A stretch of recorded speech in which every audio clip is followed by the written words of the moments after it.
On peut évidemment considérer que le motif du rêve chinois dans la doctrine socialiste du grand renouveau de la nation chinoise n'est qu'un slogan politique, un slogan de propagande, un outil de communication, et cette objection doit évidemment être entendue. Mais s'y réduit-il ? Et à ceux qui objectent qu'il relève d'une thématique utopiste, nous avons fait remarquer dans de précédents podcasts avec Gregory Claeys qu'il y a un Marx utopiste qui peut être considéré comme l'une des racines philosophiques profondes de ce motif chinois.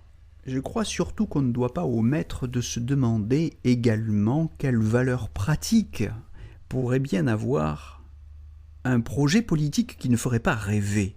Le rêve a, du point de vue de l'action politique, une valeur pratique. Il est un critère de vérité démocratique ou un levier motivationnel, pour le dire plus précisément, qui permet de vérifier si, ou dans quelle mesure, en tout cas, on peut toucher le cœur d'un peuple, obtenir de lui une contribution plus active, quitte à amplifier aussi le rejet et l'aversion de ses détracteurs, bien sûr. Mais sans lui, sans ce rêve, la plus raisonnable doctrine politique ne resterait qu'un pur jeu intellectuel, un jeu en pure perte, voire même, selon le mot de Régis Debray, une faillite totale, pour reprendre l'expression qu'emploie cet auteur dans son bilan d'une faillite paru chez Gallimard en 2018. Mais c'est plutôt de Peter Sloterdijk que je voudrais vous parler aujourd'hui. La lecture de ce professeur de philosophie allemand n'invitait pas à la conclusion qu'une culture politique puisse renaître aujourd'hui en Chine ou ailleurs, d'une réappropriation de la culture classique ou des humanités. Dans ses règles pour le parc humain, il déplorait, je cite, les résultats pitoyables qu'a produit un débat national récemment ébauché en Allemagne sur la prétendue nécessité d'un nouveau canon littéraire. Il écrit ça dans ses règles pour le parc humain à la page 12 dans la version française.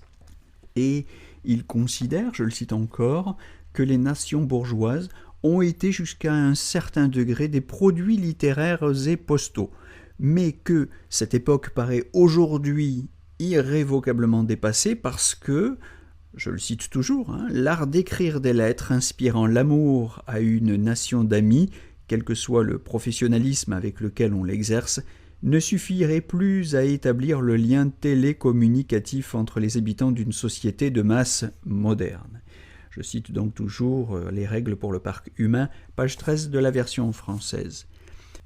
Toutefois, s'il n'y a pas encore réussi, on peut dire que le socialisme à la chinoise tente le rêve d'un renouveau de la culture humaniste du livre et de l'écrit face au désenchantement occidental post-littéraire, pour parler comme Peter Sloterdijk, post-épistolographique et en conséquence post-humaniste, fin de citation selon l'expression de Peter Sloterdijk.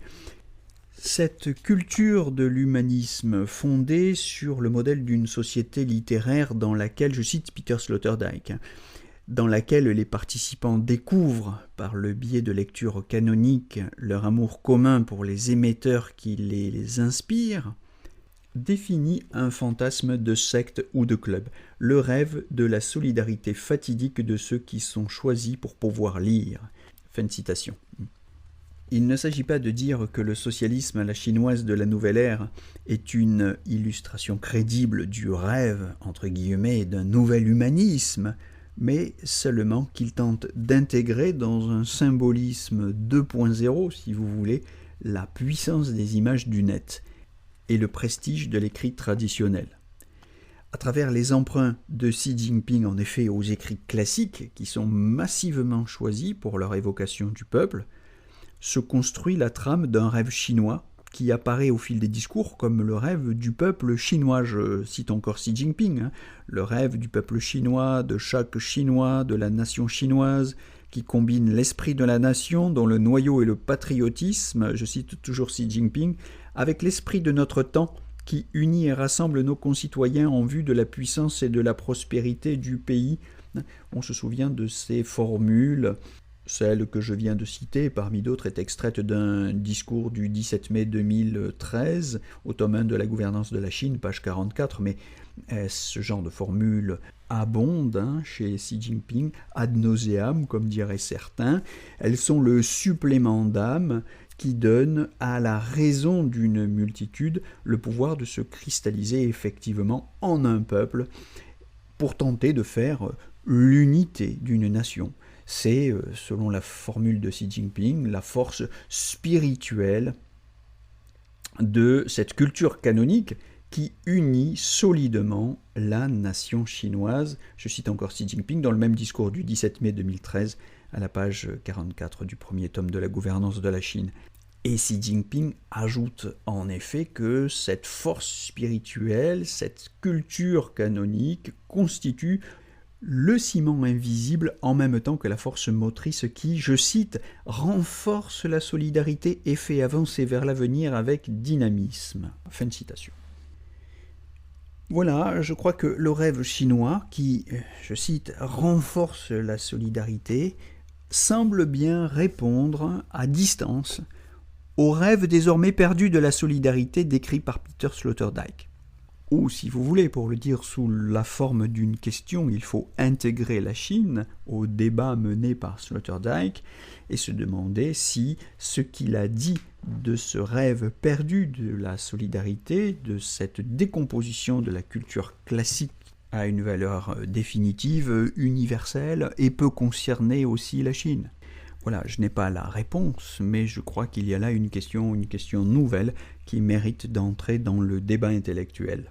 Elle y entrera parce que c'est une question forte, mais l'Occident, en cours d'effondrement, est évidemment occupé à d'autres difficultés pour le moment. En tout cas, ces thèmes agrégés du rêve, de l'unité nationale et de la force motrice, comme éléments suressentiels de la doctrine Xi, ont été formulés au cours des années 2012 et 2014, dès l'entrée en fonction de Xi Jinping. Puisque c'est ce que vous pouvez lire en tête de chapitre, au chapitre 2 du tome 1 de la gouvernance de la Chine. Ce titre, c'est « Le rêve chinois ». Et je vous renvoie dans ce tome 1 aux pages 39, 42, 49, 55, 64, 66, 72, qui ne se donnent évidemment pas pour des réponses directement adressées à Régis Debray ou à Peter Sloterdijk, mais qui sont en tout cas une réponse de la Chine au double déclin de la culture classique occidentale du livre et de l'esprit de nation.